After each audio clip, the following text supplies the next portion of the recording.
Shadow of the Tomb Raider is easily the most fantastical game of the trilogy. I mean, they all have been. The first one was about an island no one has found that's guarded by the spirit of a Sun Queen that won't let people leave until her soul has been transferred into a new body. And the second game tackled the idea of Jesus being a real person and a blue crystal in a lost underground city guarded by warriors made immortal by said crystal. But this one still beats those two. Whilst the previous games felt contained to their part of the world, this third entry says, no, that's not enough. Let's put the entire planet in danger. Oh yeah, and this was prophesied by ancient Mayan beliefs, of course. Set shortly after the events of Rise, the game continues Lara and Jonah's mission to stop Trinity, who, if you remember, is the shadow organisation that is hell-bent on controlling ancient powers to shape the world in their image. Their pursuit leads them first to Mexico, Cozumel to be exact, where Lara discovers an ancient Mayan dagger hidden within a temple, a relic said to hold the power to reshape the world. Against Jonah's warning, she takes it. Of course she does. And unknowingly sets off a chain of catastrophic events foretold by Mayan prophecy. As tsunamis, earthquakes, and storms begin to tear the world apart, Lara is forced to confront a devastating truth. She triggered the apocalypse. One of the things that this game tries to teach you is the idea of consequences. This is the lowest point in Lara's story. She is the reason for a lot of death and destruction in this entry, and she has to learn to come to terms with what she's done, and whether she can even redeem herself. Now is the time to talk about the game's development. In September 2018, Square Enix published the final installment of the reboot trilogy of the Tomb Raider franchise. The development was led by studio Eidos Montreal, or Eidos Montreal, however the fuck you're supposed to pronounce it. The same team behind Thief, the newer Deus Ex games, and one of my favourite superhero games ever, Marvel's Guardians of the Galaxy. The development for Shadow of the Tomb Raider began in 2015. According to publicly available estimates, the game's development budget ranged from about 110 million to 135 million USD.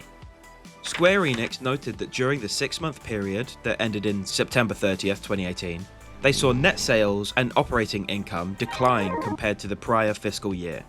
However, over time, the game did achieve a respectable lifetime performance and has sold over 8.9 million units worldwide, meaning that, eventually, Shadow of the Tomb Raider made at least $534,000, and most likely much more than that, because those sales figures are from 2021. But do you want to hear something more insane?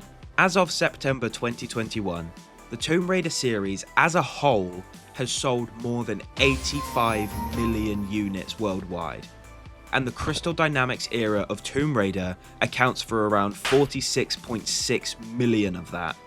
While the game did not immediately meet internal expectations, the fact that the franchise was still considered a solid performer by Square Enix indicates that the reboot trilogy had succeeded in reviving the brand and maintaining relevance in the market. As for development itself, Shadow of the Tomb Raider uses the Foundation engine. Crystal Dynamics adopted this engine just before starting development of the OG 2013 game, replacing their previous Crystal engine, and they stuck with it for the trilogy, which, might I add, was a great idea considering how goddamn gorgeous each of these games are. The Foundation engine incorporates rewrites and enhancements to support newer hardware and more ambitious rendering and physics. Some of the strength of this engine are its graphics and rendering quality, its world-building tools, and its cross-platform support. However, just like everything else good in life, there were drawbacks. For starters, owning and maintaining a video game engine at AAA scale costs so much goddamn money. Another concern was the usability of the tools. During Unreal Fest 2022, Crystal Dynamics talked about their shift from the Foundation engine to the Unreal engine. The studio stated that developers found their own tools hard to use compared to third-party solutions. Well, now that I've topped my record for longest intro, I'm going to jump into the game.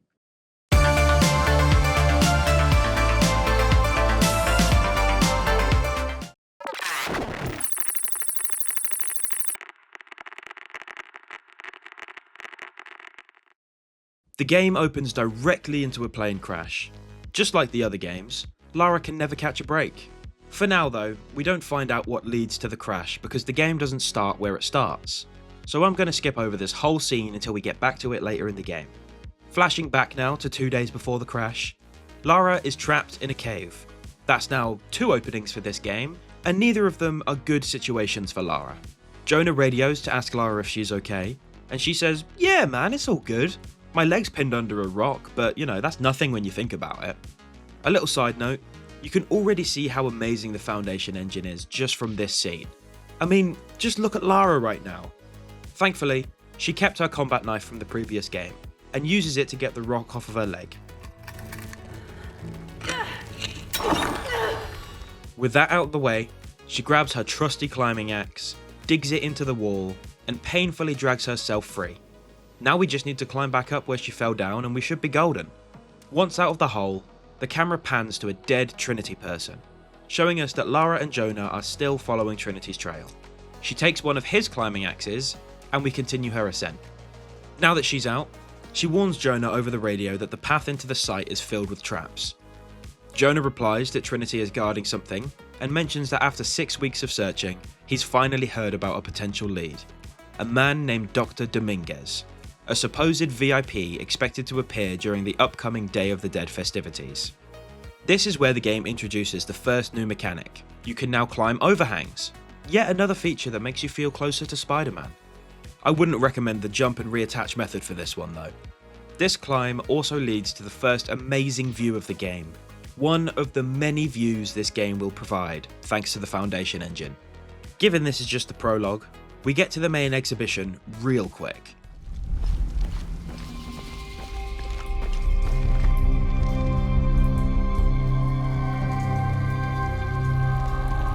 Lara begins exploring the ceremonial room and heads towards the ancient pedestal that's covered in runes.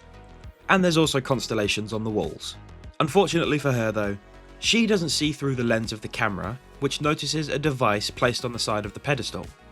So, she whips out her own camera and starts taking flash photography. Luckily she's not in a zoo, or she would have been kicked out by now. Jonah finally arrives, and the two take in the site together. Realising their research and Lara's late father's notes have led them to what Trinity has been protecting. Lara begins deciphering the inscriptions. They appear to describe a riddle involving a pink fish and a silver-crowned mountain, along with a date that seems to have been deliberately damaged. Jonah wonders why Trinity would sabotage the site, but Lara suspects the damage predates their presence. As she steps back to study the carvings from a different angle, we find out what that device was for. We gotta get out of here. Lara! I have to get this. Come on!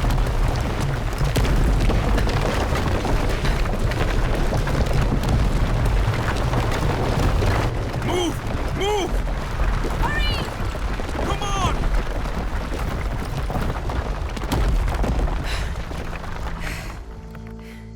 If you hadn't dragged me out, I'd still be in there taking pictures. I love this little interaction between the two. It shows how close they've grown since Yamatai. Jonah suggests that they regroup at a local cafe, the same one where Dr. Dominguez is rumoured to appear that night. Lara agrees, saying she'll focus on deciphering the riddle and its damaged date while Jonah looks into the cryptic clues about the pink fish and the silver-crowned mountain. Jonah does mention the cafe's great food, but Lara says she's not hungry. Well, I don't care if you're not hungry, Lara. I want to know more about this food. Quick, Jonah, tell me more before we move on.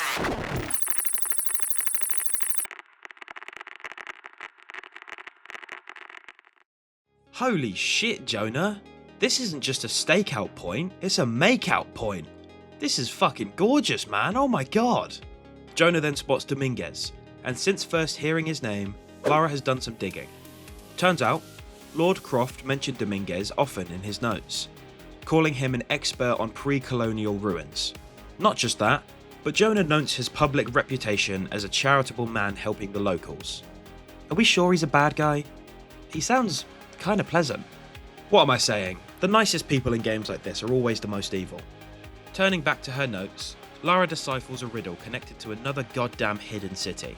It reads, "To find the hidden city, go south along the shore until you find the pink fish. Then, chase the heart of the serpent to the silver-crowned mountain." Thankfully, These two are much smarter than me, and Jonah identifies the pink fish as pink dolphins native to the Amazon, which apparently are real things. I had no idea that pink was a flavour dolphins came in. Anyway, this clue suggests that they need to go to Brazil, but Lara disagrees. She explains that due to astronomical precession, the ancient alignment of stars would shift the heart of the serpent westward, placing it in Peru instead. This leads her to conclude that Trinity has been searching in the wrong country. Because I'll take any chance to talk about space things, I'm going to explain what astronomical precession is. So, turns out, the Earth has a slow, gradual wobble in its rotation axis, meaning that instead of just rotating, it actually spins more like a spinning top. You know how they sort of wobble when they're spinning? Yeah, that's what the Earth does. Just, obviously, extremely slowly. One full wobble takes about 26,000 years to complete. The reason this happens is because the Earth isn't completely spherical. It's slightly flattened at the poles, meaning that the gravitational pull from the moon and the sun is constantly trying to straighten the Earth's tilt. It's a never-ending cycle. Because of this wobble, celestial points change. For example, the North Star changes. Currently, the North Star is Polaris, but in about 12,000 years, it will change to Vega. All of this is to say that the reason the two adventurers have different countries in mind is because when this riddle was first written, the constellations will have been positioned in a slightly different place in the sky. Lara realises that if you use today's star positions, the riddle would indeed point towards Brazil. But when she accounts for precession, the alignment of the Hydra constellation shifts further west, and that change in alignment would move the target area from Brazil to Peru. Their discussion is interrupted when a Trinity soldier below calls out to Dominguez, telling him they've found something. So he abandons his dinner and gets up. Lara grabs her gear, and we begin to tail him. Jonah reminds us that Trinity has been monitoring the area and that their agents are armed. So, to help her not get shot, Jonah hands her a Day of the Dead mask. From a gameplay perspective, there's not much to talk about. You just slowly walk through the crowds for a while. It's lovely, but it's better if you experience it. After spotting Dominguez heading through a grand-looking door, Jonah offers himself as a distraction so we can follow. Before long, we find ourselves on the outskirts of the dig site, but we head a different way, because going through the front gate would be fucking stupid. Lara notices a stone carving with a Maya pyramid inside a cave, which clues her into this dig site having more to it than meets the eye. But a gunshot pulls her attention away, and we move to investigate. And we find a government official about to be executed by one of Dominguez's men, so we shut that shit down with an arrow to the crondolium. Lara grills the guy, asking what Trinity found in their dirt hole, and the random geezer tells us that they managed to find the entrance to the temple. Alright, thanks man. Just after that delightful conversation, we're introduced to Commander Rourke via the radio. Honestly, there's not much to say about him, so I'll just give you a quick overview. He's a commander within Trinity, and is attempted to be portrayed as this ruthless and disciplined guy. Essentially your basic hard-ass commander character. But I honestly think he's a bit of a pushover, and more of an annoyance rather than a massive threat. Don't get me wrong, he is a threat, and will cause some pretty big destruction, but he doesn't have enough presence to make specifically himself such a threat. And he just makes the Trinity Force a threat, which we're already aware of because of the last game. Anyway, it doesn't matter. Lara sees another stone carving, this time with the Mayan goddess of the full moon, Ixchel, and the new moon, Shakshel, on the back. If you don't know much about these two, then here's your obligatory lore dump. Ixchel, as you heard me say, is the goddess of the full moon. She also represents fertility, healing pregnancy, and weaving the cycles of life. She's usually depicted wearing woven garments and sometimes accompanied by serpents, which symbolise life force and renewal. Whilst Ixchel clearly represents the good, Shakshel represents the dark or destructive lunar aspect, like old age, decay, and natural disasters like floods. Shakshel is usually depicted as an old woman with clawed hands and feet. She also dons a skull skirt and is usually pouring a jar of water, which of course represents the flood. Whilst this all sounds pretty bad, Shakshel isn't evil. She just represents a necessary destructive phase. What must end so something new can begin. Tearing down the world to build anew. Both goddesses together are understood as two sides of the same coin, and together they represent the complete lunar cycle. Mayan cosmology is very heavy in creation and destruction being inseparable, if you couldn't tell.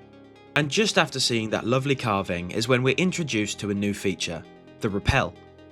In this next entry to the series, Lara can now rappel when attached to a rock face.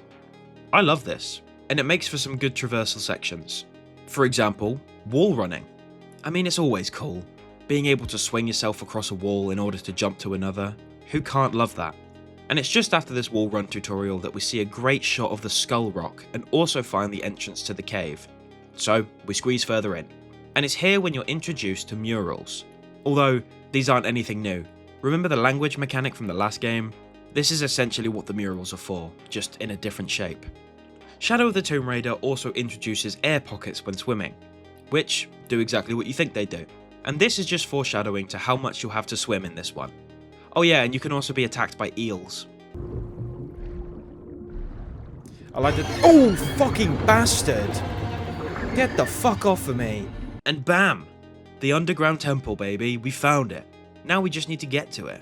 But we have to hurry, because Trinity's blasting their way in as usual. But to get in, we have to complete the first puzzle of the game. With two winches connected, you can twist and turn the platform in the centre. Once the rails are facing to the left, push the cart down the dip and onto the rails. Now, turn the cart to face you. Attach it to the winch and pull it up to you. Then cut the rope and watch it crash through the barricade at the bottom, giving you a clear path forward.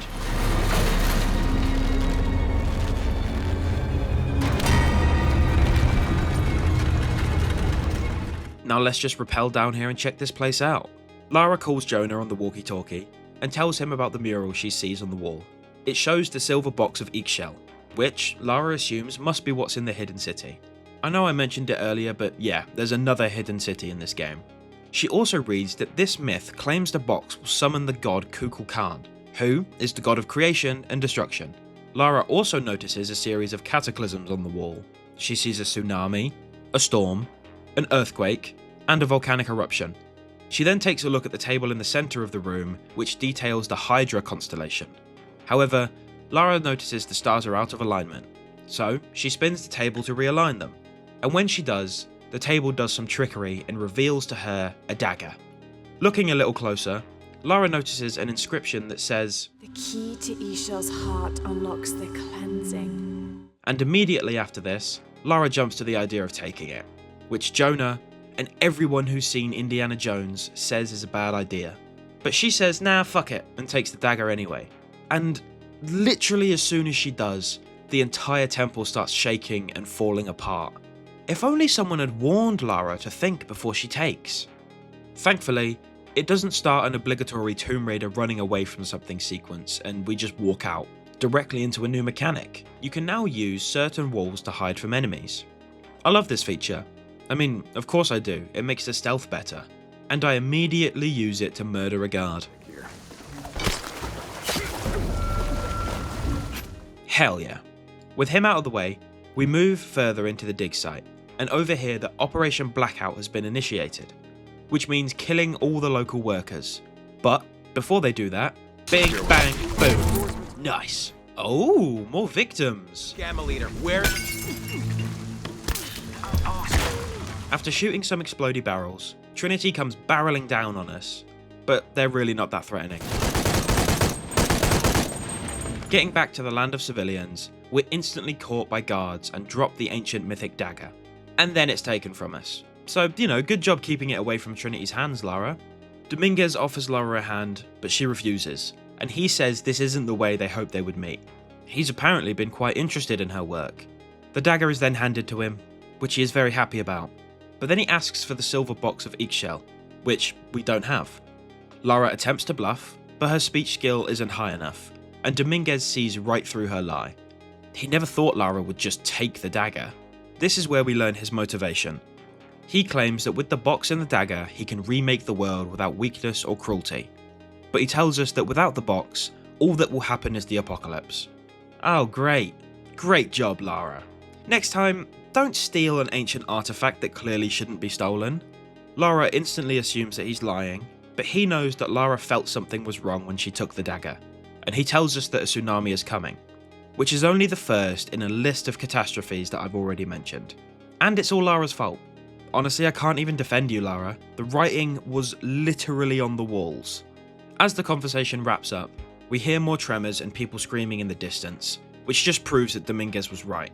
He then walks away like a disappointed father. So where's this tsunami? Oh, there it is. This shit is actually so terrifying, man. Tsunamis always are, and they're a genuine fear of mine. But most tsunami movies are depicted in bigger cities with giant skyscrapers. Seeing one in this small village in Mexico is much scarier. But, from a gaming perspective, it's kinda super awesome. The visuals of seeing this small town being washed away before our very eyes, whilst we run and jump across broken down chunks of buildings and streetlights is so cool. And I really hope we get more big set pieces like this in the new Tomb Raider game and any future installments.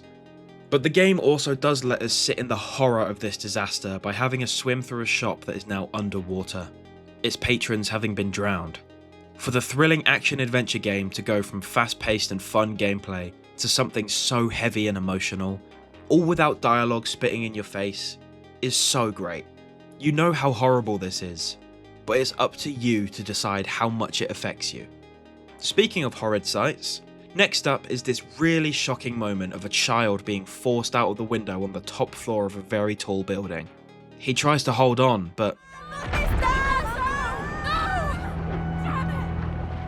yeah man, they just killed that kid. And once they do, the game muffles its audio, making only the music and the screams of this village audible. It's genuinely horrifying. Eventually, Lara climbs to the top of the tower where the survivors have gathered. Thankfully, Jonah has also managed to join them. But it turns a very happy moment, knowing Jonah survived, into a fearful realization that these are the only survivors that managed to get to safety. I could say more, but I want to let this play out so you can experience the emotion in this scene. Jonah! Lara? I was so worried. I failed. Worse. What do you mean? Dominguez. He has the dagger. I lost it. After everything that my father went through, I gave Trinity exactly what they wanted.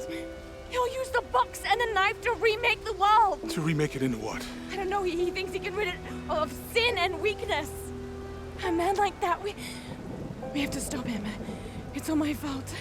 We'll figure it out, okay? I promise. No. We have to get to the hidden city before Trinity. We have to find the silver box. Okay, but first, we're gonna help these people get to safety, and then we'll go after the box. No one is safe. Not if he gets the box first. I have to go. I'm the only one. You're the only one that can what? You don't know that you caused all this, Lara. Not everything is about you. These people need us here. We can do good now. Besides, what do we gotta go on? A riddle? We're gonna need more than pink fish and silver crowns to get to the hidden city.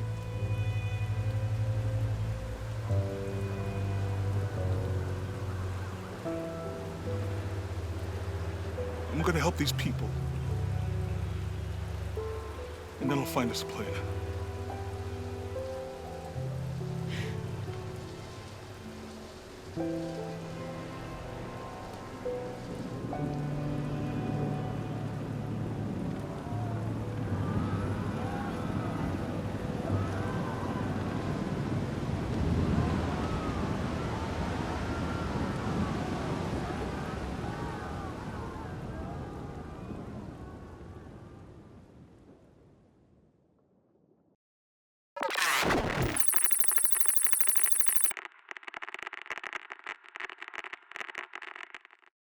It's here where we're put back into the seat of that plane from the opening.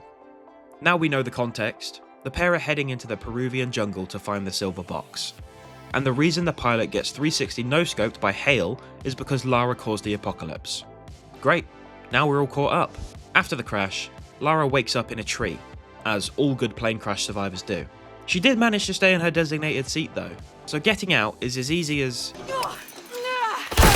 well, as easy as face planting the mud, I guess. And here we are, the Peruvian jungle. What a time to be alive. After a few minutes of exploring the land, we stumble upon a recent fire. So at least we know that Jonah's alive. Lara's hopeful about Miguel, but I mean, come on, Lara. We saw his face get caved in by ice, and then he crash landed in the Amazon rainforest. He's dead. In the area, you can find Miguel's flight log, which further proves that Lara fucked everything up. The flight log has the long-term weather forecast noted, and all the days are jotted down as mostly clear skies and nothing but light rain. And now we can sit at our first campfire of the game and witness the new upgrade tree design. As far as the design itself goes, I love it. It's stylish and colourful, who wouldn't love that? However, half of these upgrades are either fucking useless, or they're upgrades that you've already learned in previous games. I mean, I get it. I know that it must be hard to think about every upgrade from previous games in order to not include them in the new game, but like, come on, Crystal Dynamics, I feel like you could have made way more new ones. The ammo capacity upgrades I get, and that upgrade goes hand in hand with getting more and more gear back. I'm spending too much time on this. Anyway, just in short, good design, but shitty upgrades for the most part. Speaking of gear, we found some of ours. Stuck in a tree, of course, and we need to cut the ropes holding it up. But in order to do that, we need a knife. And so to get a knife, Lara has the light bulb moment to use the plane's propeller as a makeshift one. So she climbs up, grabs a chunk of metal hanging on by dear life, and falls off, which then knocks the propeller into the very deep puddle in the centre of the clearing. And of course, we dive in after it, only to get jump scared by an eel.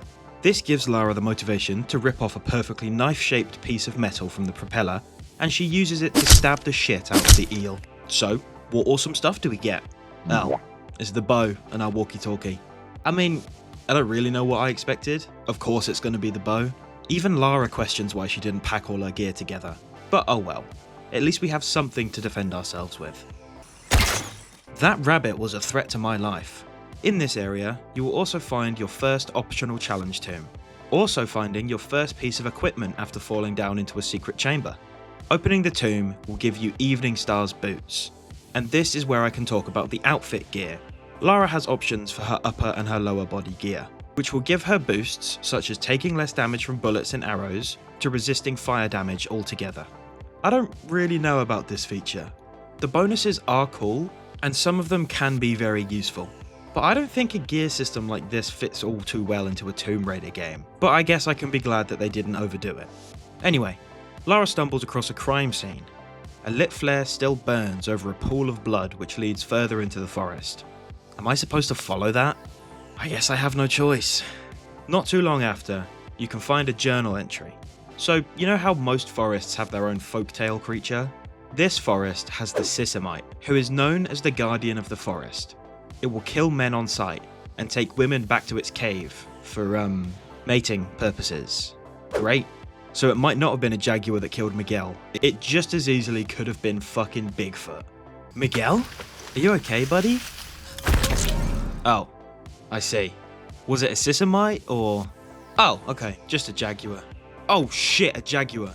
Oh my god, Lara, there's two jaguars. Lara, turn around. My bow! The jaguars then disappear into the forest. This is our chance to get out of here alive. Unfortunately for Lara, she jumps directly into the den. So unfortunately for me, I have to step in and make sure she doesn't become cat food. After enough arrows to the face, the jag pounces on Lara once again. But this time, she's prepared. And she...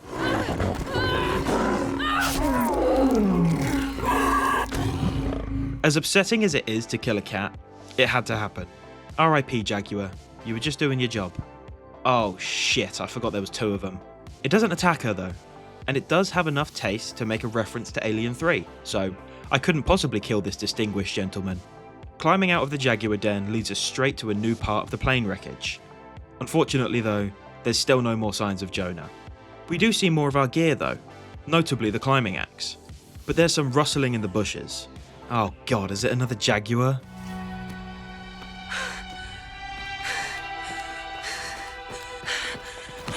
I thought I got you killed.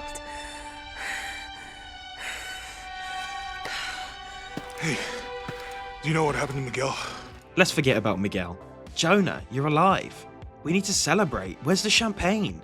But we can't celebrate, because Jonah has a parasite in his arm. Right, let me take care of it.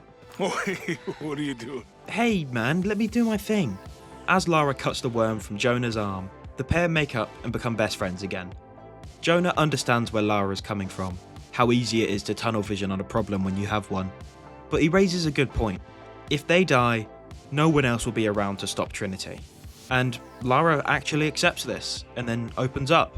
She opens up to Jonah that sometimes she feels like she has to keep going. And if she doesn't, she lets everyone down. Oh shit, I forgot to mention that throughout this section of the game, during your explorations, you will find these journal entries from Jack Fawcett. If you know the name, then you know why this is cool. But if not, Jack Fawcett was a real person, who was well known for going on his father's expedition to find the lost city of Z in the jungles of Brazil. But unfortunately, the expedition went missing when travelling towards the Amazon River. This is an awesome detail that once again ties these games to the real world. And in these journal entries, you can read Jack's ever-growing hopelessness that he and his partners will die in this jungle. But anyway, Jonah is getting fed up with me talking about history instead of moving forward, so I should get going. I love this section of the game. Having a companion during gameplay for the first time is amazing, and it gives the writers an excuse to give us a glimpse into the characters. For example, Jonah says if he knew how much time he would be spending in the wilderness, he would have paid more attention in Boy Scouts. Hearing these two talk naturally is so nice after 2 games of them being in a constant state of panic. Jonah asks Lara if she was ever into that sort of thing growing up, and she tells him that pretty much everything she knows about survival came from Roth when she was younger. Oh yeah, and by the way, we're figuring out how to lower a bridge, I forgot to mention that bit. And with this big ass stone wheel, we are one step closer to getting it done. With the water filling up the bucket and bringing the counterweight up, we can attach a rope between both ends of the bridge, which keeps the counterweights in place. This is a big dub. Although, we do still have to jump over a gap in the bridge, because it wouldn't be a Tomb Raider game if we didn't. On the other side, Jonah helps us move through a hole in the wall, which leads us to a very gorgeous stele, which is a word that I just learned the meaning of. A stele is a slab of wood or stone, and acts as a teller of important things. For example, it can mark graves, or display laws, or even commemorate events. However, in the context of the game, these steles provide information about ancient techniques, which Lara uses to learn new skills. With this first one being the perception skill, which allows her to see animals and natural resources in survivor vision, which was already a skill that she learned in previous games. A little further down the trail, Jonah asks if Lara's dad mentioned anything about Peru in his notebooks, and she says there's supposed to be a secret city of gold called Paititi. Every treasure hunter on Earth is looking for it, and you know how these games work, we're definitely going to be finding that city. The pair lift a chunk of Mayan temple, but after crawling through, Lara is attacked by another jaguar. Everyone who was betting on this happening again, go and collect your winnings. This time it's different though, because Lara gets kind of really super messed up by this jaguar, which rips her back to shreds and also takes a nice bite out of her shoulder. But big boss man Jonah whips out his flare gun and slides it over to her. So naturally, we pop one off into the jaguar's face, and that gives us a moment to get back up and fight back. And eventually it does go down, so we let Jonah know that we're all good, and we help him lift the chunk of stone so he can get through. The two make camp just in time for nightfall, and Lara is stitching together a poncho from the jaguar she just killed. Jonah offers to take a look at her back, which looks like this by the way, and as he's healing her, he opens up about his brother. Jonah tells us that he always tried to protect his brother, first from their father, and then from himself. But unfortunately, Jonah's brother died, and Jonah blames himself for his death. It's heavily implied that his brother took his own life due to an abusive household, which just sucks, man. This game is so heavy. But at least the pair have some food now. That's gotta be lovely when you're in the middle of a rainforest. But the sad times don't stop, and Lara reminisces about her parents. She tells Jonah that she had a dream about her mother recently, and talks about how her father used to hide things about her mother after she died. But that of course didn't stop Lara from trying to find the answers. Once her father died, she never got her answers, and Jonah says it perfectly. Your dad created as many mysteries as he solved. Lara then switches the topic again, asking Jonah what he would do if he had the power to change the world. She asks him if he would go back to when his brother was alive to be with him again, but he says he wouldn't. As much as he loves his brother, losing everything else would be too big a sacrifice. So with that, the pair finish their jaguar soup and go to bed. And now we get a playable flashback. which is a must-have for sad adventure games. Think about Uncharted 4. This flashback focuses on every child's play heaven. Lara is pretending to be an adventurer who's breaking into an old castle, which is her home, finding a way to a forbidden tomb, which is one of her dad's museum sort of rooms, and solve the mystery of the White Queen, which is a statue of her mother. There's also more lore hidden around this area. One document you can find is a letter from Winston, who's the butler of Croft Manor. He's writing to Lara's father, and this isn't long after her mother died. Winston's worried that Lara is forgetting what little she knew about her mother, and implores Mr. Croft that maybe he should talk to Lara about Amelia. Winston believes that if he does, it would not only help the pair get over their grief, but also bring them closer together. But sneaking past said father, who was on a business call, as always, we begin scaling the Croft Manor. Man, I miss when games made kids badasses. Eventually, she sees a window inside, but as she's trying to get down, Do I do these stupid things? Shit!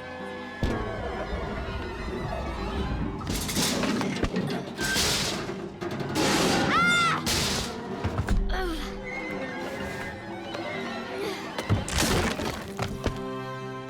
perfectly executed Lara, that went exactly to plan. Now that her ankles are broken, we finally make it to the Forbidden Tomb, which, honestly, is gorgeous, and it's an absolutely insane thing to have in your home. With puzzle mode engaged, Lara must figure out how to get to the White Queen, but if you want to see how that works, this isn't the video for you. With the Queen free, we pull her into position under a new beam of light. With the Queen in her correct place, a wall opens up at the back. Lara enters, and this is a part of the house that she's never even seen before. This new room is filled with her mother's things. The White Queen represented her mother, like I said, and she guarded this memory-filled room. Lara's attention is immediately pulled towards a book, The Tale of the White Queen. This book was read to Lara by her parents, and it's so nice to see them all together. Next up is this paintbrush. You and me are riding a T-Rex in Egypt. Where's Daddy? At work. Oof, that's rough. A creak then brings her attention to a wooden box, and this box contains her mother's bracelet and brings back memories of her parents fighting. Lara then hears her father shouting over the phone, and it's soon that we find out why we're seeing this flashback. Dad? Dad!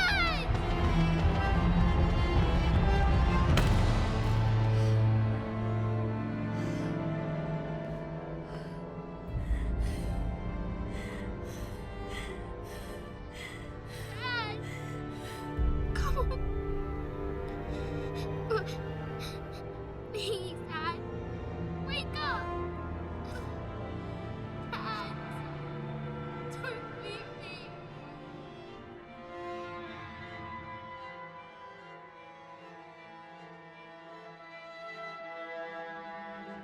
So, did you sleep well, Lara? No nightmares, I hope. First on the menu for this new day is exploring this awesome looking temple, but I'm not going to talk you through that. You'll just have to go and watch the series on the second channel if you want to see it. Taking a slide down a very muddy hill, we come across our first Peruvian mercenaries. But we don't discriminate, we kill them just as easy as the guys in Mexico. Lara decides to make a ballsy move and attack an armed guard whilst she's hanging off a wall, and somehow she wins. Jonah then saves her life because he's the ultimate badass.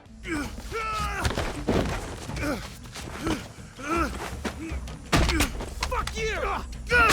Stop! Good shit, Jonah. Let's move. We soon get access to flaming arrows, and launching one at this barricade, we clear a path out of the cave and discover the path that leads us straight to Kawak Yaku.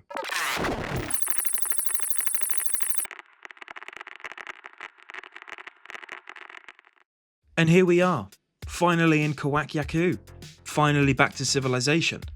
The first person we come across is a mechanic called Abby, who is also the mayor of Kawak Yaku. Jonah asks if there's a place to stay for the night, and instead of telling us right away, she asks how the hell we got so deep in the jungle. She thinks the pair are tourists. She then tells us that another group came by looking for some artifacts, which is clearly Trinity, and asks if we're part of their group. Fuck no, we're not with them. We're killing them off every chance we get. Abby clearly likes that answer and tells us to follow her. She says the only good place to stay is her own, and apologises for the questioning. But Jonah says nah, it's all good. You can't be too careful, before introducing himself and Lara. The trio then sit down in the bar, and Lara puts her weapons on the table for, I guess, Abby's comfort. But it immediately sparks her to question why they're actually here. So Jonah tells her that they were following a riddle, but then they crash landed in the jungle. Lara continues and tells Abby that they're looking for Maya ruins. But Abby laughs and tells them that we won't find any. The Mayans aren't from Peru.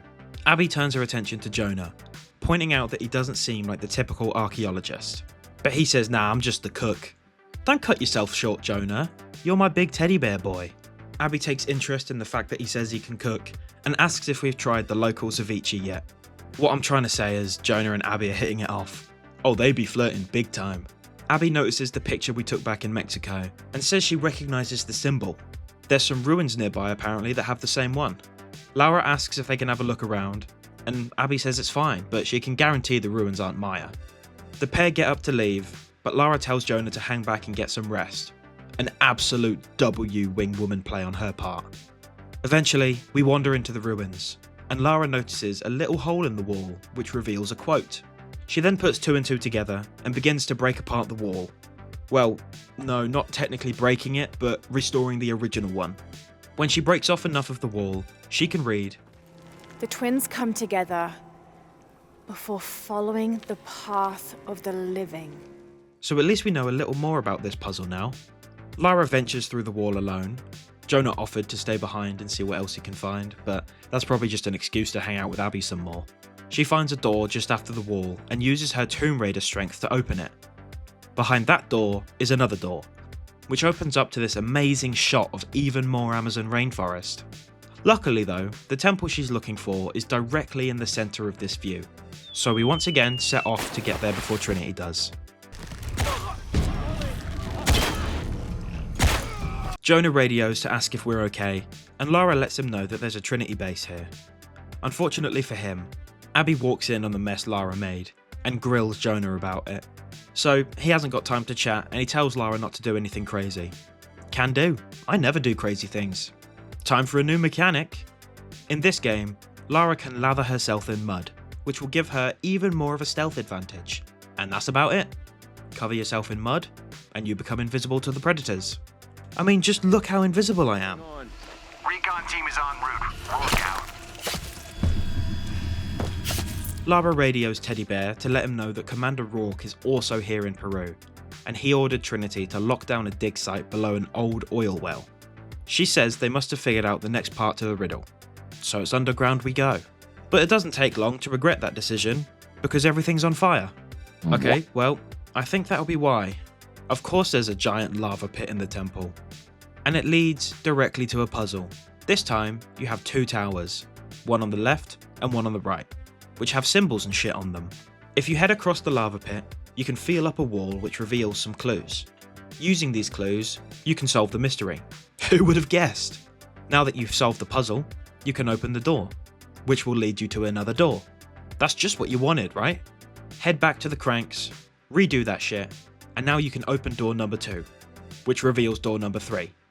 Yay! Jonah gives us a hand with the next piece, mentioning that there might be a clue in that photo we took in Mexico. But the game broke and didn't let me examine the picture for more clues, so I just googled the answer. Finally, after what felt like a couple hundred years, we can open the third and final door and finally get inside this goddamn chamber, which is absolutely beautiful, may I add. As she's having a look around, Lara is contacted by Abby, and she lets Abby know about the mural she found that seems to depict a journey. She translates, Entering through a jaguar mouth follows a serpent toward a silver eye. and then points out an eagle and a spider rising toward a temple that seem to be on the way to the Silver Eye. Abby says she doesn't know about that stuff, but says the jaguar is back near the village. But before we head back, we grab a new skill, which I think is one of the best in the game, and it allows you to use rope arrows whilst on a tree branch to kill an enemy and tie their body up in the tree, Arkham Batman style. Coming out of this temple, we're introduced to 2 more new things, piranhas and underwater concealment. So now, not only do you have to worry about drowning and eels, but also piranhas, which will definitely kill you if they see you. And yeah, that's right, there's underwater stealth in this game. And this is when things start to get a little freaky. As Lara is sneaking up on this guy, a creepy little goblin man jumps out of the bushes and murders him. Oh great, so now I have to worry about creepy little goblin men jumping out of the bushes and murdering me. And to make things worse, we overhear a group of Trinity guards being slaughtered by these bush goblins. They're really not fucking around. But they wouldn't dare touch me though, I'm sure of it. It's not long until we find the crime scene we just heard, and it's certainly a sight to behold. Lara talks to herself, asking why the bush goblins would kill the soldiers. She contacts Jonah and Abby to tell them what she saw, and to ask Abby if she knows what they are. Abby says it sounds like Lara's talking about the legend of the Pishtako, which is essentially just Peru's version of the boogeyman. What I'm trying to say is that Abby doesn't believe Lara. After about 20 minutes of exploring, we finally make it back to the village, and back to Jonah and Abby, who have been pickaxing their way through a different wall. Specifically, the Jaguar wall from the riddle. Right, time to walk into the mysterious broken wall. Hopefully there's no bush goblins in here. Well, that's not a good start. Abby says she knows another way around, so her and Jonah go off to do that. And once again, me and Lara are alone. After some cool traversal, we stumble upon the trial of the eagle, which, from the outset, looks like something I'd rather not have to deal with, but unfortunately I have to press forward.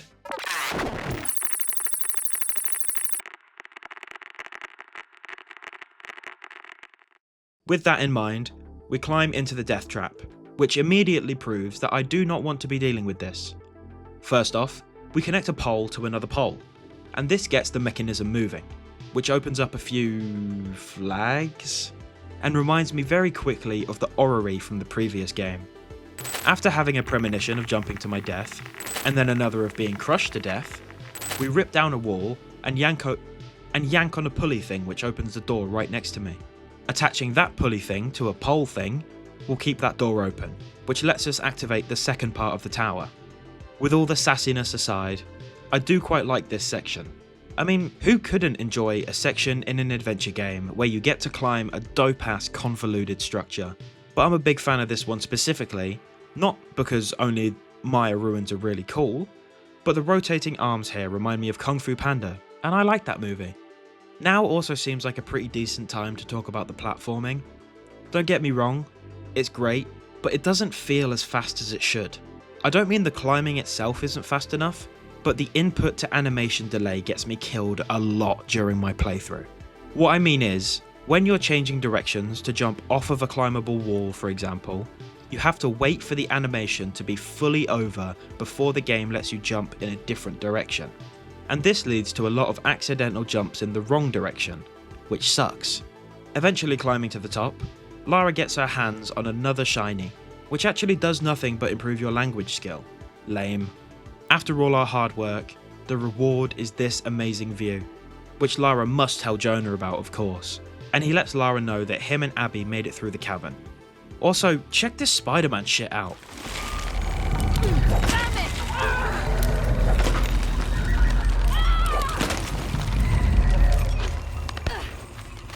How goddamn cool was that? Oh, and by the way, this is the end of this chapter.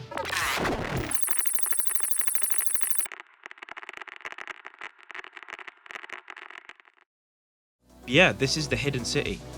I know you just read the title card, but this is really it, and we're not even halfway through the game. It doesn't take long for us to find some situation we need to handle. This random kid seems to have gotten himself stuck in a trap like some kind of rabbit. He also speaks English, which is very convenient for Lara.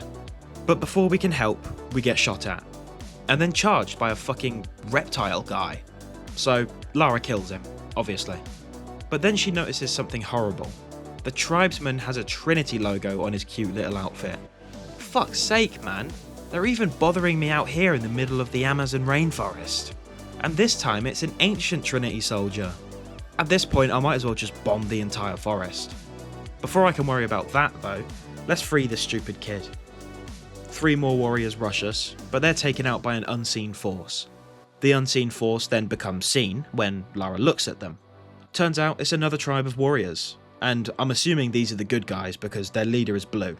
This new lady asks Lara who she is and why she's here. So Lara is straight with her, and tells the well-dressed lady that she's a researcher, and also tells her her name. The lady orders her men to bring Lara along to safety, which they do in a little more kidnappy way than I would like. When the kidnap hat is taken off, we see the leader woman berating the child, who we find out is her son, and, obviously, her heir. So we can also deduce that this woman is the queen of this tribe.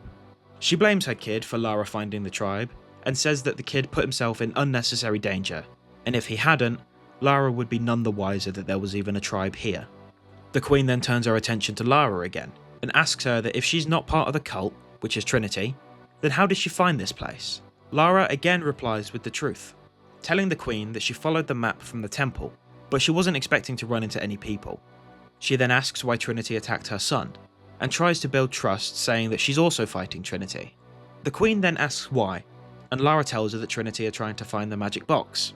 This spikes the queen's curiosity, and she asks why Lara wants to stop them from getting it, and debates whether she wants the box for herself. But Lara defends herself. She says she just can't let Trinity have it because they're too dangerous. Even still, the queen questions. So Lara drops the lore bomb on her that Trinity killed her father. Then asks what the mural on the wall is. The queen says it's a map of Paititi, the place where they are right now, which is a massive discovery, but she moves on way too fast and asks what the silver eye is. The queen tells her that it's a place of death and sacrifice, and asks if she thinks the artifact is there, to which Lara says yes. The queen tells the tale that no one who has ever been to that place has returned, but we hear this shit about like every place in these sort of stories, so we already know that Lara is going to be the first to come back. Anyway, her determination to go there proves to the queen that she can be trusted, at least for now. The queen then asks her guards to bring him in, and by him, she means Jonah. The queen believes her and Lara are looking for the same magical box, and then says that she will bring us to the serpent with the silver eye. However, she's going to keep Jonah here in the city. It's now where we learn the name of the child as well, Etzli, and the queen orders him to get Lara some clothes. I mean, I'm already wearing clothes, I don't need... Oh shit, okay, you have me dripped out in the tribal garments. I take it back, thank you for the swag. And here we go, baby, our first official look at Paititi. It's I mean, yeah, it's beautiful, but it's nowhere near as cool as the lost city of Katesh. It is nicer than Ziggurat at least. By the way, the blue tunic does have a function. It's not just for aesthetics. The blue is the colour of Queen Unuratu and the rebels. This is because the colour is worn in support of the queen and her family's right to rule Paititi. When you wear the blue tunic, it enables interaction with the rebels in the city. Also, the game lets you pet llamas, so, you know, Game of the Year material right here. Meeting back up with the queen, she tells us about this gathering. The cultists are waiting for their deity to show up. She says that when the apocalypse begins, the god Kukulkan is to be sacrificed in order to power the sun. If this does not happen, the world will die. The queen says that she's in charge of the sacrifice. However, the cult leader is going to attempt to take her place and become the god himself. The reason he wants to do this is because he believes he can remake the world and live in a paradise that he creates. This obviously gives Lara a bit of PTSD, considering she's heard it before, but then the deity shows up, and Lara immediately recognises him as Dominguez. And yes, you should be surprised. Anyway, he begins spieling about how their dream of salvation will soon become reality and all that shit, before showing off the dagger that he stole from Lara back in Mexico. The queen says his real name is Amaru, and he was born in Paititi before being raised by outsiders. She then tells us that her husband, Sadie, was also Amaru's brother, and it was Sayri's death that led Amaru towards the cult. At least this explains why he seems so knowledgeable about the dagger when he took it from us, and why he was so upset that Lara stole it in the first place. The queen goes on to say that she knows if he is successful, all the people who oppose his paradise won't live to see it. But Lara counters this by suggesting that they get moving and find the box before he does. With that being said, and he asks Lara what the world is like outside of Paititi, and asks if she can take him there. Whilst climbing through the caves, it doesn't take long to be horrified once again. Lara manages to roll directly into a dead body, which usually isn't too terrible because most of the time it's a Trinity soldier, but this body has been mutilated, which is much more terrifying. And if you don't think it could get worse, just wait, because we rappel to a new section of the ruins, and to continue forward, we have to crawl through a tunnel of dead bodies and human remains. How lovely. After climbing out of the stink tunnel, we find the guy who we can assume is responsible for all the body parts. A cultist butcher who is currently working on his next art project. So we stab him, and Lara realises that the body on the table is one of the rebels. Discovering this, we can assume all the bodies in that tunnel were also rebels. So the Queen really was right. Anyone who interferes with the cult will be killed. Soon after taking that guy out, we make it to the head of the serpent, and our first order of business is to open a barrier blocking our path. Oh look, another puzzle chamber. Now through the barrier, we watch the fire spread to a diagram of Paititi, and this somehow raises a podium with the silver box perfectly laid out. Oh look, it's Etzli. What's up, bro? Oh, cultists. Cool. Don't worry, I'll get them. There's the little rebel prince. Okay, never mind then. You suck at hiding. Whoa, buddy, it's like you were trying to hit me with that. Alright, Lara, we need to get the hell out of here.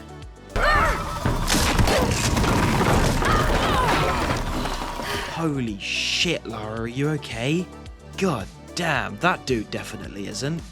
We rush back to the Queen to tell her about her son who has just been kidnapped, but apparently she already knows, and tells us that the cult is holding him in their barracks, and she's already working on a plan to break him out. Lara hands her the magical box, but the Queen says it's a key. But I thought the key was the knife and this was the box. Ugh, well, never mind. She says the temple it belongs to is adjacent to where they're holding her son, and begins theorizing that the box of Ixchel is connected to the barracks, and perhaps that's why the cult occupy the temple. The Queen hands us back the silver snake and tells us that she will go on after her son, and we should go after the box. Okay, cool. Let's do this shit.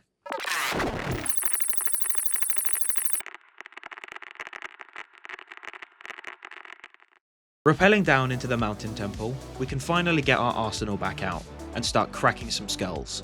Also, worth noting, is that the cultists wear helmets. Just keep that in mind. They can take an extra arrow or bullet to the head. And welcome to my worst nightmare. Or definitely my worst one in this game. This room sucks so much. The Queen mentioned earlier that we have to be silent when breaking in here, so naturally I figure I have to use stealth for this section, but turns out using stealth in this section is practically impossible. It just doesn't work. The layout and the enemy patrols beat the shit out of any possibility of stealth. But eventually, you'll massacre the final enemy, and get an overview of the next section. Lara spins this massive pirate ship wheel, which opens up the gate, letting the Queen and a few of her soldiers into the compound. Now with the door unguarded, Lara can stick the serpent key into the lock, and the Queen can save her son, and the cultists can attack once again. This gives the Queen plenty of room to unnecessarily sacrifice herself for Etzli. But thankfully, Lara saves her from the first cultist who definitely would have killed her. Unfortunately though, there's more, which Lara does not save her from, even though she definitely could have. Lara calls Jonah, who asks how Etzli is doing. She says he's fine, but tells him that the Queen has been captured, which he actually brushes off pretty easily and just asks how she is. She says she's fine, but she's going after the box, and warns him that it could take her a while.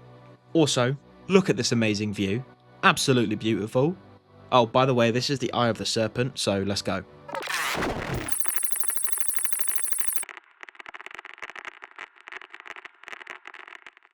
This chapter opens with another amazing view, which seems to be this game's biggest specialty. Even better is this massive high dive. After using a cannon to break through a wall, we come across a clearly Uncharted-inspired scene. An old Spanish galleon, abandoned in a cave. Of course, we climb the old ship and break in. Now to find out what the captain was holding. Our efforts grant us access to another skill, but another boring one. This time, I'm granted the ability to hold my breath a little while longer. Anyway, we climb much higher into the cave and see a dead body hanging from the ceiling before our very eyes. Upon cutting it down, we finally get a shotgun. Oh, thank God! I've missed sending people flying. Crouching through the shit tunnels the bush goblins have made, the game starts to slip into its creepy roots once again, just like the previous two.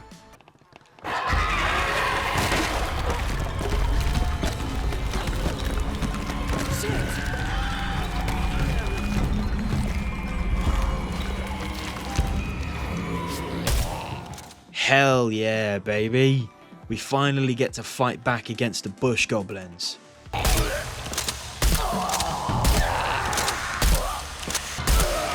I'm getting a bit sick of saying that I'm rappelling down into a new area, but my god, it happens a lot in this game. At this point, I'm straight up getting kind of bored, so I'm going to skip past more and more things for the sake of time. We get the water wheels turning once again, which opens the very grand door at the back of this chamber. The goblins, for some reason, don't want to follow us into the new part of the temple, which is never a good sign, but out from the crowd steps the baddest bitch in the whole goblin temple, and this is their queen, or leader. I don't know specifically what they would call her. Anyway, she watches as the door shuts behind us. We don't know if this was a kindness or if they're terrified of what's on the other side, but we've committed now, so I guess we should just keep going. Lara explores the new digs and studies the paintings on the walls. She notes how the paintings look like creatures, but they look graceful, not scary. She notices how these paintings are of the Yakshil, the goddess of protection. These guys are pretty cool. They're not protectors in the way that you would probably imagine, but they represent protective violence, the idea that survival demands sacrifice. She sees another painting depicting the silver box, and it's told that the box was forged in paradise and brought to Earth, which, I mean, is just cool as fuck, is it not? Lara theorizes that the bush goblins are the ones who made the box, which is probably true. That leader we saw is one of the Yakshil, so it's safe to say that the story about the box is also true. Lara then reads, Neither false gods nor zealots shall be allowed to pass. and she assumes this is why they fought her so hard. They were protecting the box. The final piece on the wall is how this is the place they will keep the box until the sun's renewal. Not only confirming that it has to be here, but I suppose also confirms that the sun is about to be renewed, considering they kinda let us in. Does that also mean Lara is a god? If no false gods or zealots are allowed in, then Lara has to be very special. Also, my god, look at this goddamn shot of the new chamber. Games really did peak like 10 years ago. I've not seen any game look better than this in a long time. It's just a shame that it's in arguably the most boring game in the Survivor trilogy. Lara uncovers a new mural, this one depicting an eclipse and a heron, which is the same symbolism that the Queen of the Rebels had tattooed on her arm. However, the box is gone. What the fuck? We can't think about it right now, there's an earthquake happening. This seems to really upset the Yakshil. So now we have to escape not only a collapsing temple, but a whole bunch of bush goblins. But thankfully, and obviously, we do escape. Oh look, a dead body. Ooh, look, new shoes. These are actually super awesome, and they turn us into Spider-Woman and allow Lara to climb on the overhangs.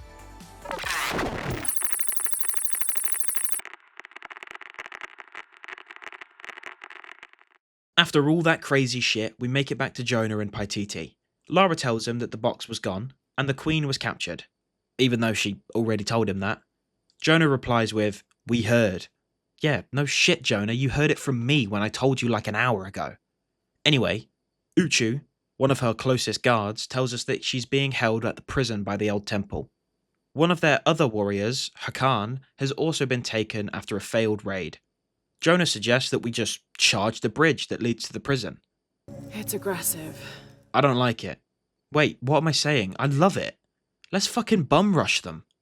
Never mind. Lara suggests that she flanks them by sneaking through the side and freeing the Queen before signalling the attack. I was hoping I'd be part of the charge, but fuck me, I guess. Jonah agrees. He thinks that'll work, and tells us that Etzli is already scouting the temple. Do we really trust him to do that? He absolutely sucks at hiding. Uchu then reappears with a cultist disguise for Lara to wear. Hell yeah, dude. Okay, this is definitely more interesting. I get to go undercover? Sign me up. Before we leave, we have a conversation with another soldier.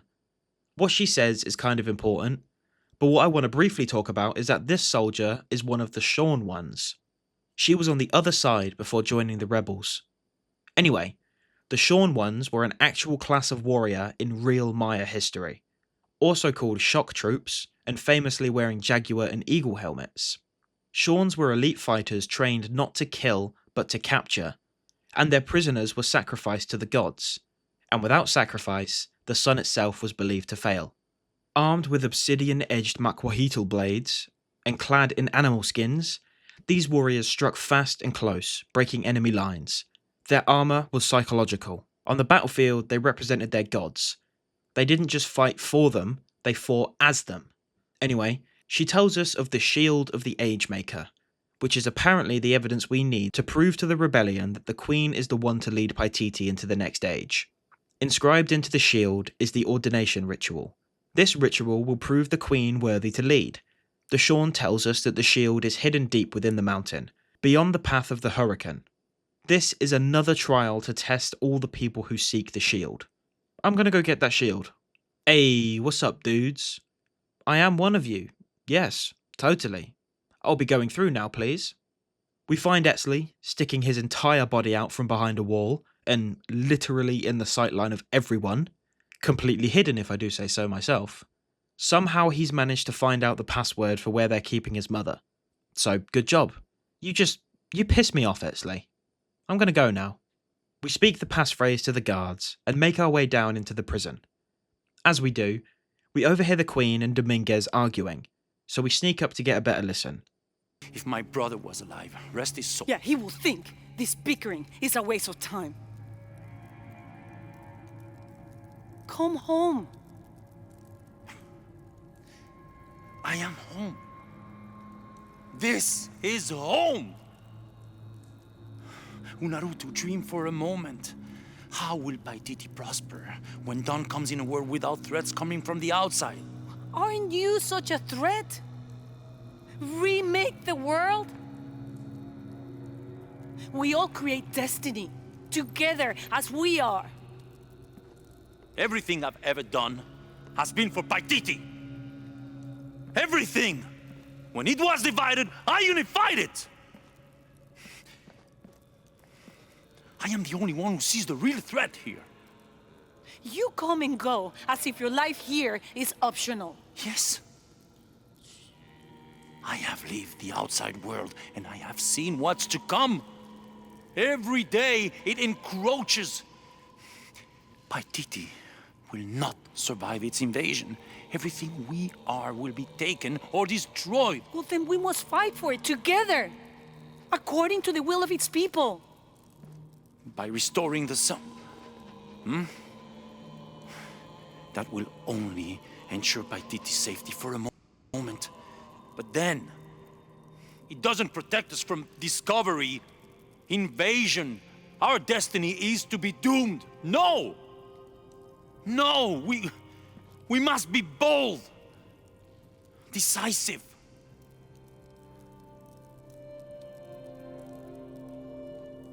Act with me.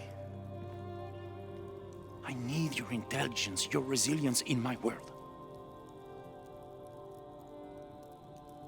A world ruled by the cult of Kukulkan? Or should I say Trinity? If it's control you want, you can have it.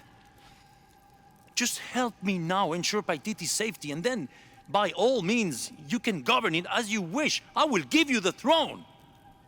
I will do it. No. I will find the box and restore the sun. May its light be your judge. Why do you think so little of me?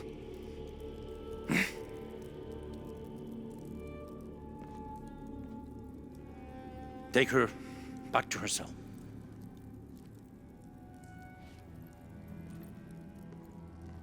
You can send me back, but I will never betray your people. No, you will just fail them. The box is gone.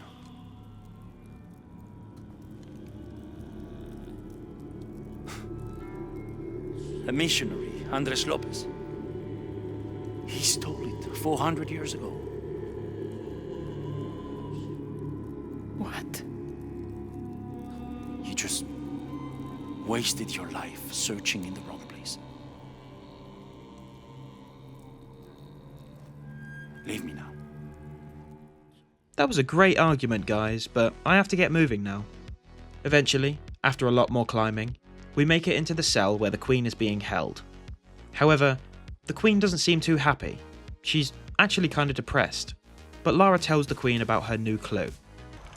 The tattoos on your arm, the heron and the eclipse. The same symbols were found engraved on the altar where the box was taken.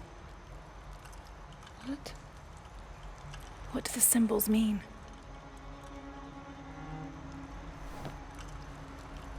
This one shows my destiny. The crimson fire of Chakchen. And this one grounds my past. It symbolizes Chimchichica, the last true emperor of Paititi. His tomb is in the upper district. Can you take me there? They're all over that tomb. If there's anything there, they would no doubt have found it already. Amaru doesn't have this clue. He doesn't know what to look for. Perfect. Let's go. With the help of the Queen, we break through the guard's defense and get back to the chamber where we saw the argument. The Queen warns us that when the box is opened, it will use fantasies of her strongest desires to tempt her, or whoever opens it. She's prepared her entire life to resist those temptations. She proves to us how powerful it is by telling us that Amaru is already corrupted by the box, and he hasn't even seen it. Lara asks the Queen how she knows she'll be able to resist the power. She says she doesn't know, but if her training fails, then the Crimson Fire will guide her and hold her to her promise. Lara asks about the Crimson Fire, and the Queen is very cryptic, and all she says is that it's her destiny, and it's connected to the sacrifice of Kukulkan. All she knows is that it's a powerful force of accountability. Making it back to the cultist part of the city, Dominguez is doing one of those public execution things, and he pulls the dude's heart out. Lovely.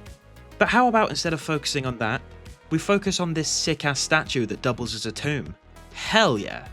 Obviously, we climb the badass statue, and what we find inside is the last Emperor's tomb.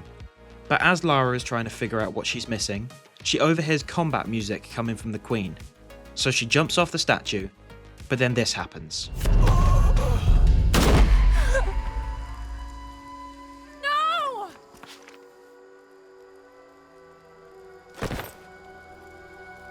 This is Commander Rourke. We've got a lead on the box. Send a team for Croft.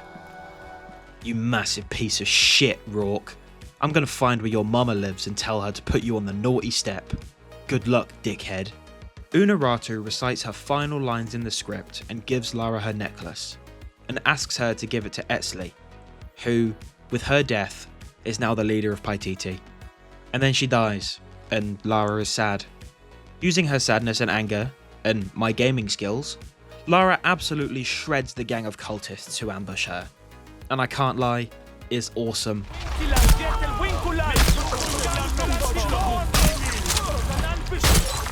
We then meet back up with Jonah, who asks where Unuratu is, meaning Lara has to break the bad news. Oh, hey, buddy. Hey, your mum is like super dead, yo. Sorry, that was insensitive. But nah, she really did get slimed. Sorry, bro. She was a warrior.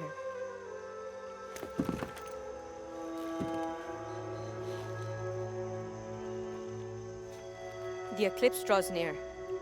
If we cannot restore the sun... I'll find the box. I won't let the cult of Kukulkan get to it first. Begin the preparations for the burial chamber. Queen Unuratu will live on, within us. Uchu, assist them with the boat. Honestly, he took that pretty damn well. Jonah and Lara then leave on a boat, and the rebels prepare for their return with the box.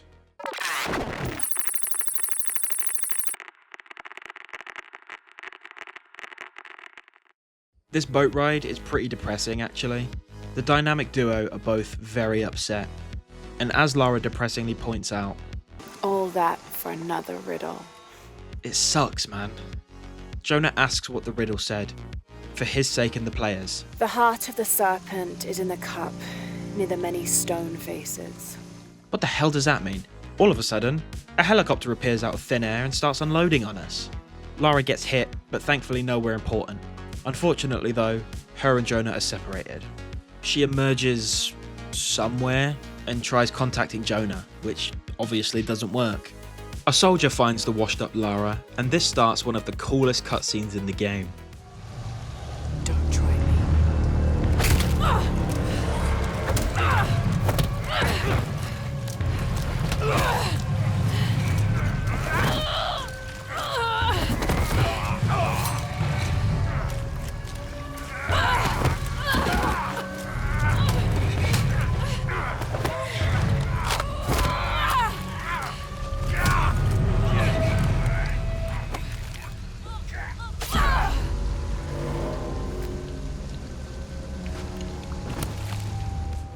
Let's fucking go, Lara.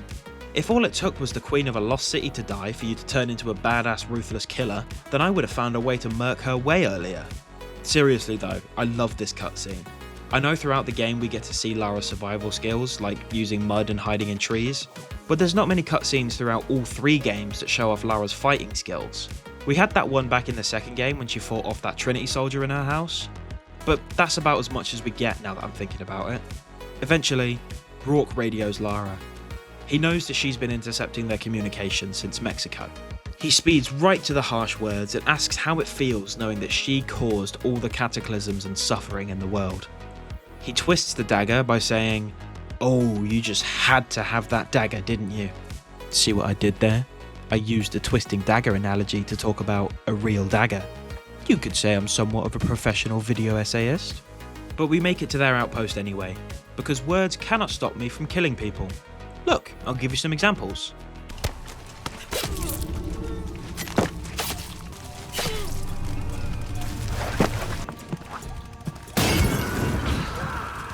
Climbing over our 500th ledge, Jonah radios as we're overlooking a massive oil refinery. Lara tries to get him off the frequency because of Rourke, and he does. So for the meantime, we're more alone than ever. No in-person Jonah, and no radio Jonah. Jonah? Jonah, come in, please. He's not gonna answer, Lara. Oh no. He's dead. What? Now you can add your friend Jonah to the list of people you've gotten killed. Fuck No. you, Rourke. If you want to pick up his body, No. it's at the refinery. I'm coming for you. No. No. No. No. No, I refuse to believe it. That you can't. No, it's just not allowed. This entire section is so goddamn cool. Not only is there a shit ton of explosions and a cool set piece, but I'm pretty damn sure all the fire is supposed to represent all of Lara's anger in this moment. Right after climbing to the top of a very tall tower, a helicopter says no and throws us off into the water below. But this gives Lara the chance to do one of the most badass things she has ever done, and she rises from the water with a wall of fire behind her.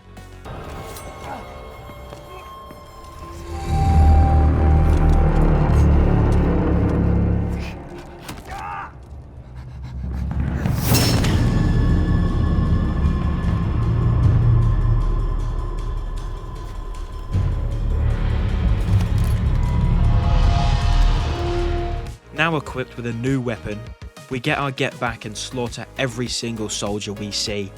Eventually, a helicopter shows up, but obviously we take that down, and in doing so, we cause a massive chain explosion, which knocks Lara out.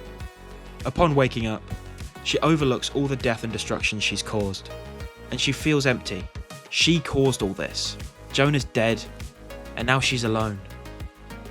Oh wait, there he is. Yeah, he's not dead. Rourke was just being a little shit, and Jonah acts just as chill as ever, trying to comfort Lara as he always does. But she's too upset for that. She thinks she's making everything worse, and isn't thinking clearly. So he tries to be level-headed, and gets her thinking about the newest riddle again. He asks about the cup. What sort of cup are they talking about? A chalice, perhaps? And apparently that does the trick. She says, nah, chalices aren't very Maya, which gives her the light bulb moment that the entire thing isn't Maya. The clue was left by a 17th century missionary, Andrea Lopez, a Jesuit. The serpent in the chalice is a symbol of St. John. We're looking for a Christian holy site. Like a Church of San Juan? That's a pretty common name. Could be dozens. Not within trekking distance from Paititi. So the pair head off into the next cutscene to figure it out.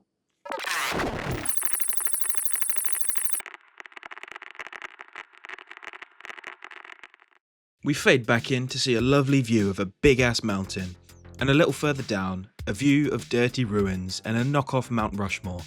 The pair have reconnected with Abby, who is acting as their taxi driver to the Church of San Juan. Abby tells us her friend is an archaeologist who works near here, so we're going to go and ask her about the riddle. Safest bet, really. And Abby's friend tells us that we should start at the library. Apparently there's a crypt somewhere near it. So we head inside the dusty old library and begin tearing it apart for clues. Behind this wall is a painting, and Lara connects it with the quote, "And under his wings you may seek refuge," which is a quote from Psalm 91:4 from the Bible. Keeping on theme, we break down another wall. This time it has a massive cross on the other side, which Lara guesses is from the 17th century. I have no idea how these clues help, or if they even are clues. Behind another wall, we see another quote. "The sun will be darkened, and the moon will not give its light." A quote from Matthew 24:29. Lara merges the two quotes together. "The sun will be darkened, and under his wings you may seek refuge." Thinking for a moment, she says we need to be looking for a heron and an eclipse. Which is funny, because there's a heron eclipse mural on the bottom floor. And it was quite literally the first thing I noticed and interacted with when I came into this building. Obviously, Lara rips a chunk off the wall, and she notices yet another mural on the other side. I feel like I've repeated myself on that front as much as I've talked about rappelling into places. Anyway, the pair reveal the mural, and it's about Vera Cruz, the true cross. Now, I have no idea what that means, but Jonah points out a small detail on the painting. One of the men is holding the goddamn silver box. So does that mean this Maya belief that we've been chasing has really been a Christian belief this whole time? Jonah points out that this mural is missing stations of the cross, which are devotational scenes in Christianity that lay out Jesus' final moments.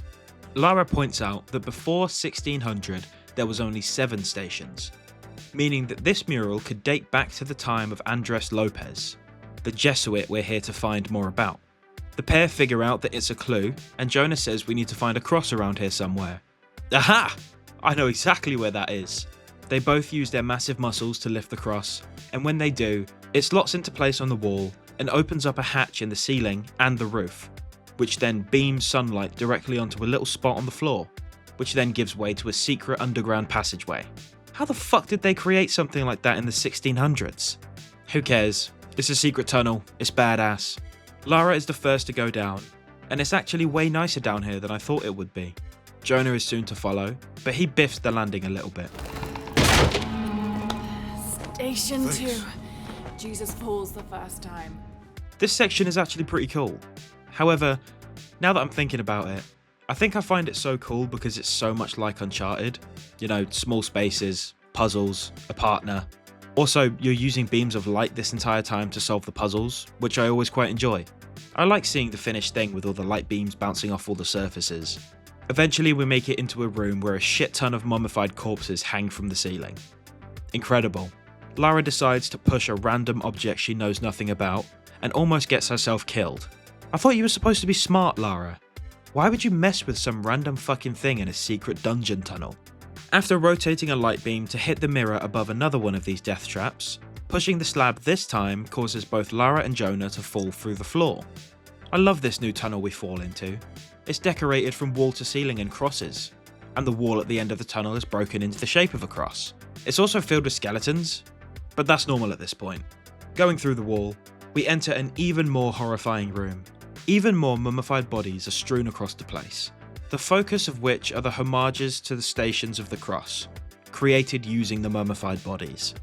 Eventually, pushing the correct slab will beam the light onto the door at the end of the chamber, revealing a clearly important crypt. Lara deduces that Lopez had his disciple wall him into the crypt, and then off himself so there were no witnesses. Of course, Lara breaks into the crypt, and Lopez is indeed in there. And wouldn't you know, the silver box is also in there. We found it. We actually found it. Lara notices a quote in the crypt. Only the hands of the righteous one may seize destiny from mine. Yoink! This is mine now.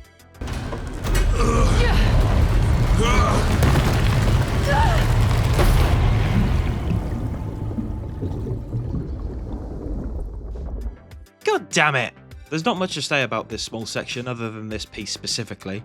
Swimming up, through the bodies, with the light at the end of the tunnel is awesome. It's a very, very cool visual. As soon as we make it out, we have to take cover from Dominguez, Rourke, and some Trinity guys, who are now interrogating Jonah. After mulling it over for, frankly, too long, Lara figures this whole thing isn't worth losing Jonah over.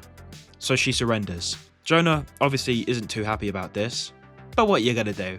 Lara tells Dominguez that if he lets Jonah go, he can have the box. So he takes it, and begins talking about Lara's father. He claims they were friends, and that he was a brilliant man, but parrots what everyone else says, how he was relentless and obsessive. He refused to see the potential for destruction in his work. He had to be stopped. You had him killed. Dun dun dun! That's actually a twist I really enjoy. I don't like that we've never heard of Dominguez until now, but I do like how he ties into Lara's life. Dominguez rationalizes why he killed her father. He was going to lead the public to the hidden city, which he could not allow. Lara argues that he can still honor Unuratu and restore the sun, but Dominguez says no, he has to remove the threat. Lara calls him all sorts of names and a murderer, but Dominguez raises a good point. How many lives has Lara taken in her pursuits? Before Lara can create a comeback though, Jonah attacks.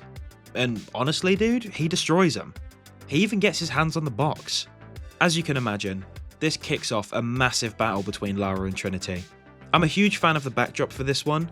The volcano in this part of the world has erupted, so it gives the whole encounter a dimmer look with the volcanic particle effects crossing the screen. It brings together both the end of the world feeling and the fighting for your life feeling. We overhear Jonah and Rourke fighting over the radio, and as we get to the chopper, we see Jonah getting punted out of it like he's the Persian emissary in 300.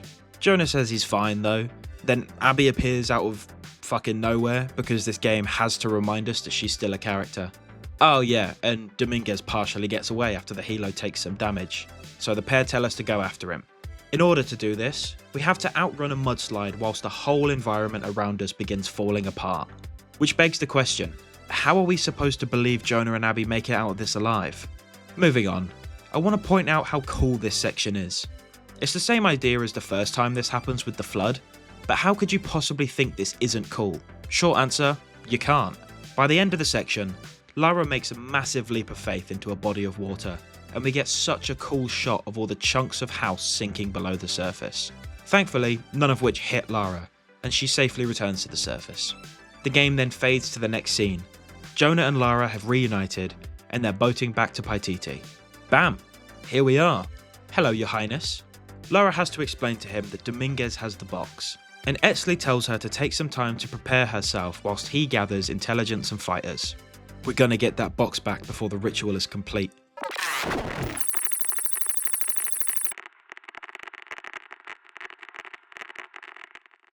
As you can see, this is the point of no return.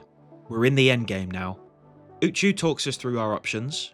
For starters, he tells us where the army is going to be, and says if we approach them head on, we have the best chance to intercept them. But we will be easily overwhelmed.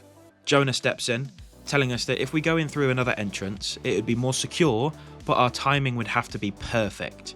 But Lara suggests that we do both plans. Everyone else should attack head on, whilst she goes for the flank and acts as a sniper.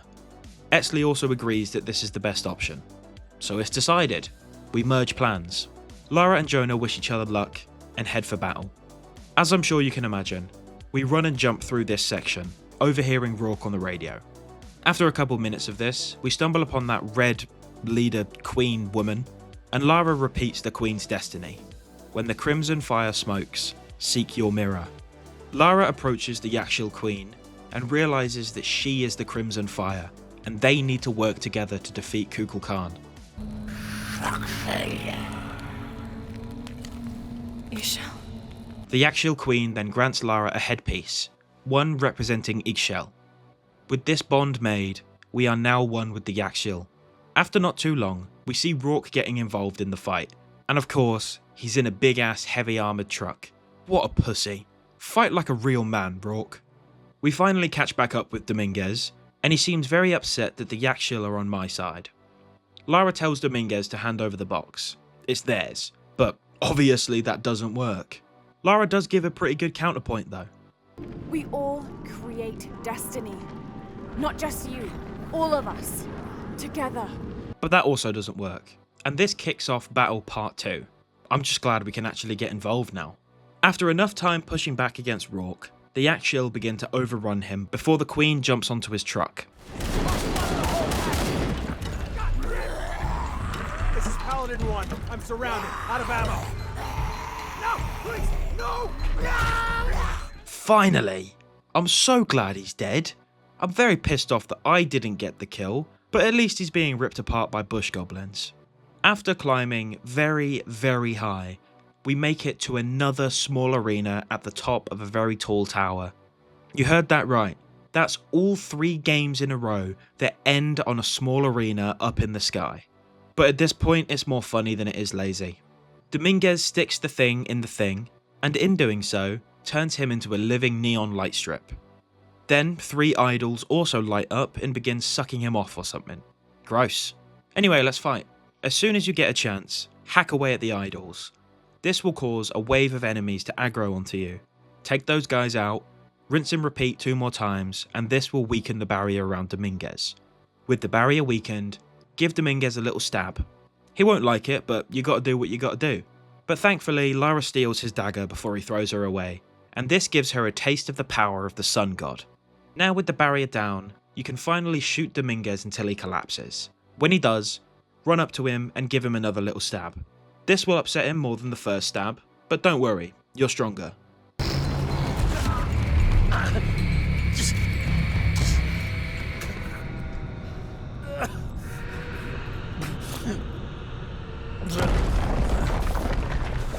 I'm sorry.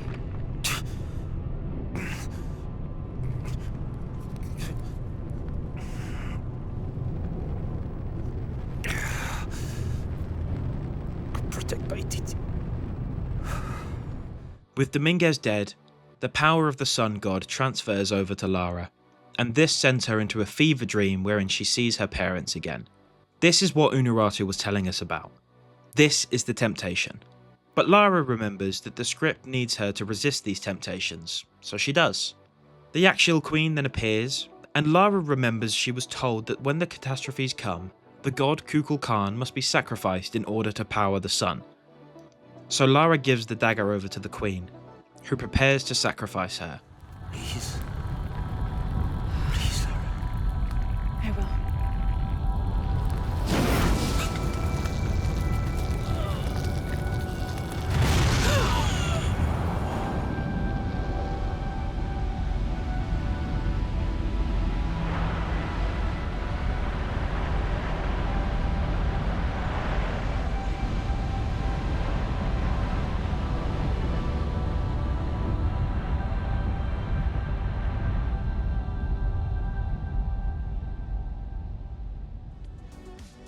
The game then cuts to 2 days later, to Unuratu's funeral.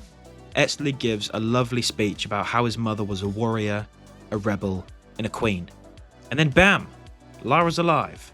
I mean, I doubt any of you really expected her to die. I know I didn't.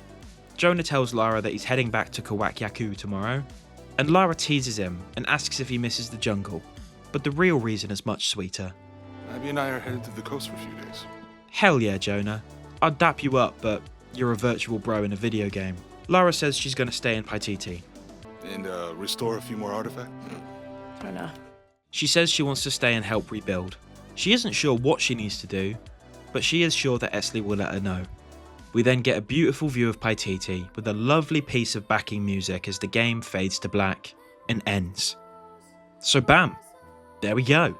The final game in the Survivor trilogy is done. So I suppose I should move on to my final thoughts.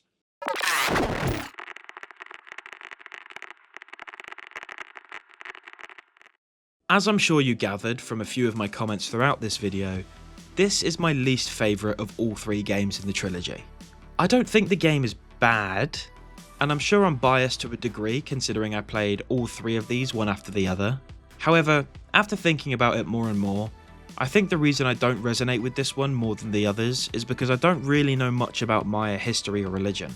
Whereas, with the first game I was invested because it was Japanese history, which I'm really interested in, and the second game was all about Christianity, which even though I'm not as interested in, I certainly know much more about it than Maya history. With that being said, the combat in this game is easily the best. In comparison to the first game especially, this one is so much better.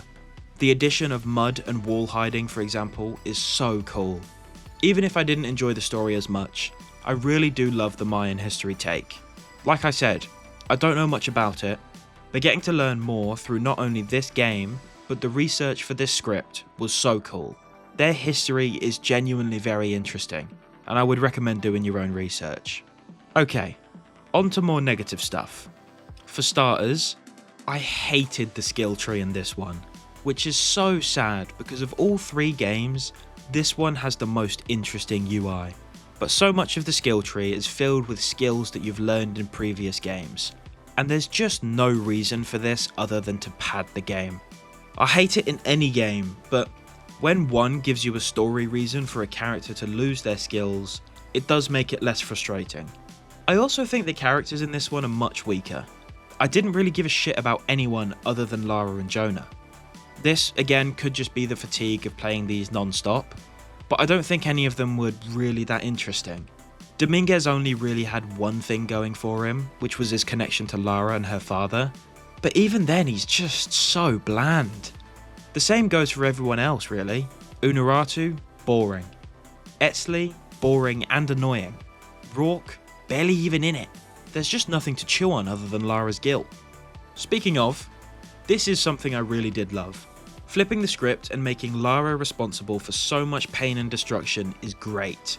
I love how this game tries hard to paint her like she's as much of a villain as some of her enemies. I mean, she did cause the apocalypse, and she caused it because of her arrogance and obsession with beating Trinity, so she's definitely not innocent. With the main negatives out of the way, I'm gonna go deeper into the themes. According to the Wikipedia summary, the developers said the key theme in this game is descent, both through the jungle environment and into Lara's personality. This is true for both the gameplay and her character. Lara's journey takes her into even deeper, more dangerous environments, like the jungle and shit, which mirror her internal evolution.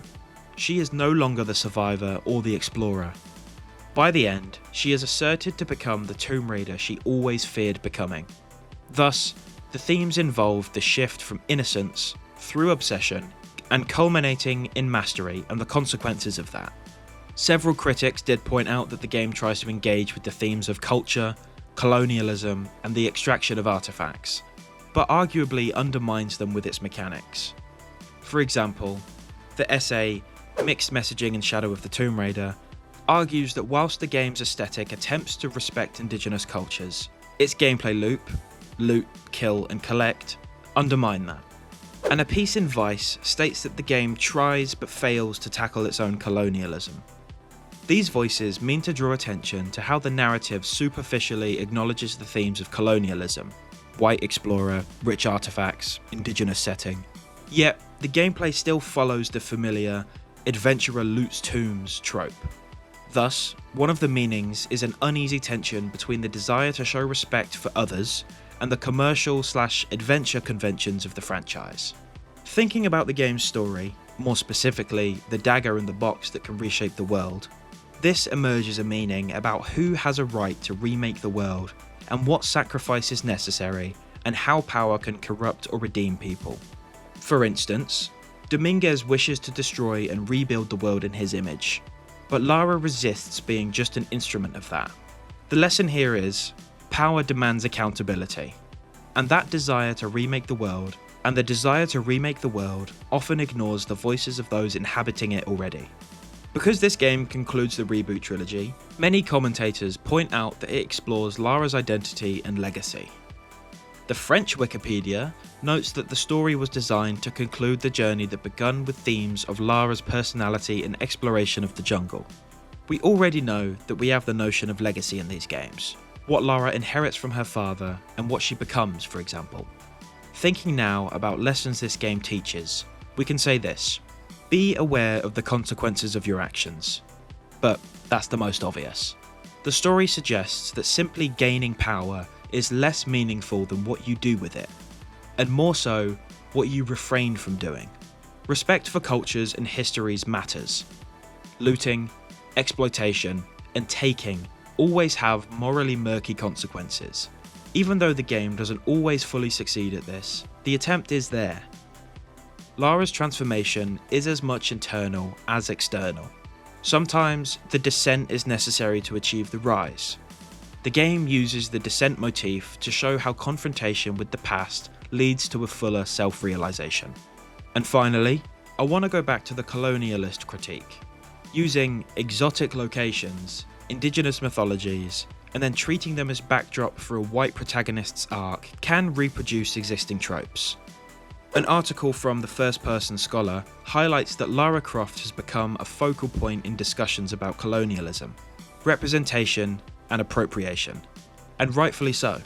I do enjoy these games, but they really are quite stereotypical, which is fine when it comes to adventure games, but becomes grey when the game is also trying to say colonialism is bad.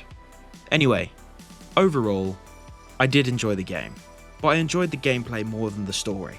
Of the three of them, I think it's overall the weakest, and like I said, very hypocritical. As a full game, the first and second ones are way better. I'm not sure what else to say really. Good game, but not great game. I give it a well-rounded 6 out of 10. And so with all that being said, thank you for watching. Goodbye.